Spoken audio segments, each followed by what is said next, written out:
students, welcome back to your English class. So today we will continue with the last part of the explanation of the chapter, The YY Girl. Chapter number 6, The YY Girl. Now on the whiteboard you can see our favorite Moana. So I have tried to represent Moana on the whiteboard. Hope you like it. Now let's continue from where we had stopped in the previous class. No, said Kiri. Why not? It's a big hut. Now Kiri, Moana's mother, she is telling her that no, you will not go to the author's hut and stay with her because you will irritate her to every bit. How much space does one old woman need? So Moana very readily calls Mahashwata Devi as an old woman. Moana said, referring to me, of course. What about going to work? Her mother asked. So what will you do? You have to go to work now? I will go, but I will come here after work, Moana said firmly. And she came with one change of clothes and a baby mongoose. So she will carry these things to the author's hut. It eats very little and chases away the bad snakes. She said, the good snakes I catch and give to mother. So she makes lovely snake curry. I will bring some for you, she said to the author. Our Samiti teacher, Malati, said to me, she will exhaust you with her whys. That is, she will irritate you with all her whys. Why this, why that, and everything. One or the other time, she asks a question. So obviously, everyone will get irritated. What a time I had with Moana. Why do I have to graze the babu's goats? His boys can do it. Why can't fish speak? Why do the stars look so small if many of them are bigger than the sun? So, if you closely look at each of the questions, you will understand that Moana's questions are quite logical. But the answer is not known to we adults. One night she asked me, why do you read books before you go to sleep? Because books have the answers to your whys, I replied. And for once, Moana was silent. So this was the first time when Moana got silent and was very much satisfied to some explanation. That she thought that now all her whys will have the answers to it. She tidied the room, watered the flowering tree, and fed fish to the mongoose. Then she came up to me and said, I will learn to read and find the answers to my questions. That is, I will learn to read so that I can find the answers to all the questions which I ask. When Moana grazed the goats, she told the other children all that she had learned from me. Many stars are bigger than the sun, but they live far away, so they look small. So because the distance, time, why the stars are bigger, why they are smaller, all these things. The sun is nearer, so it looks bigger. The fish do not speak like us.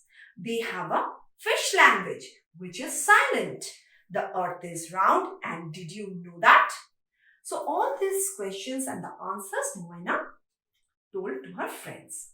When I returned to the village a year later, the first thing I heard was Moana's voice.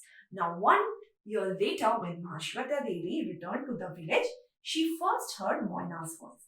And that too where? To our surprise, that she heard in the school. Why is the school closed? She challenged Malati as she entered the Samiti school, dragging along a bleating goat. What do you mean why? Asked Malati. Why shouldn't I study too? Asked Moana. Who is stopping you? But there's no class. School is over for the day, Malati pointed out. Why? Because Moana, I take classes from 9 to 11 in the morning, said Malati. Moana stamped her foot and said, why can't you change the hours? I have to graze the goats in the morning. I can only come after 11. If you don't teach me, how will I learn? I will tell the old lady, that is the author, that none of us, goat herds and cow herds, can come if the hours are not changed. So, a continuous argument is going on between Malati and Moina. Then she saw me and fled with her goat. Now she came to me, that is to the author, to tell her what are the problems which she is facing. I went to Moina's house in the evening. Nestling close to the kitchen fire, Moina was telling her little sister and elder brother, "You cut one tree and plant another two. You wash your hands before you eat. Do you know why? What is the reason? You will get stomach pain if you don't." So, Moina has learned to give logical reasoning to all the questions. Do you know why you will get stomach pain if you don't? You know nothing. Do you know why? Because you don't attend classes at the Samiti. You don't attend classes, so how will you learn? And because you don't know, your knowledge is not enhancing. Who do you think was the first girl to be admitted to the village primary school? Moina. Moina is 18 now. She teaches at the Samiti. If you pass by, you are sure to hear her impatient, that is very much, she is always impatient and demanding, she is demanding at times voice. That is, she is demanding the students to ask her more questions so that she can answer. Don't be lazy. Ask me questions. Ask me why mosquitoes should be destroyed, why the pole star is away in the north sky. And the other children too are learning to ask why. So, in the due course, Moina is preparing the other students to learn the importance of asking why. Because if you don't have the question why in your life, then obviously you are not interested into knowing the answers to it. Moina doesn't know I am writing her story. If she did, she would have said, or she did say, writing about me? Why? So, this is the complete and detailed explanation of the story, The Why Girl. So, according to me, it is a very interesting story where you come to know of a little girl who has a normal tendency to ask questions because of her natural inquisitive nature. Students, I hope that I have explained every bit of the story in detail, and I hope that you have understood the story. So, that's all for today. Stay safe and stay at home. Bye-bye everyone.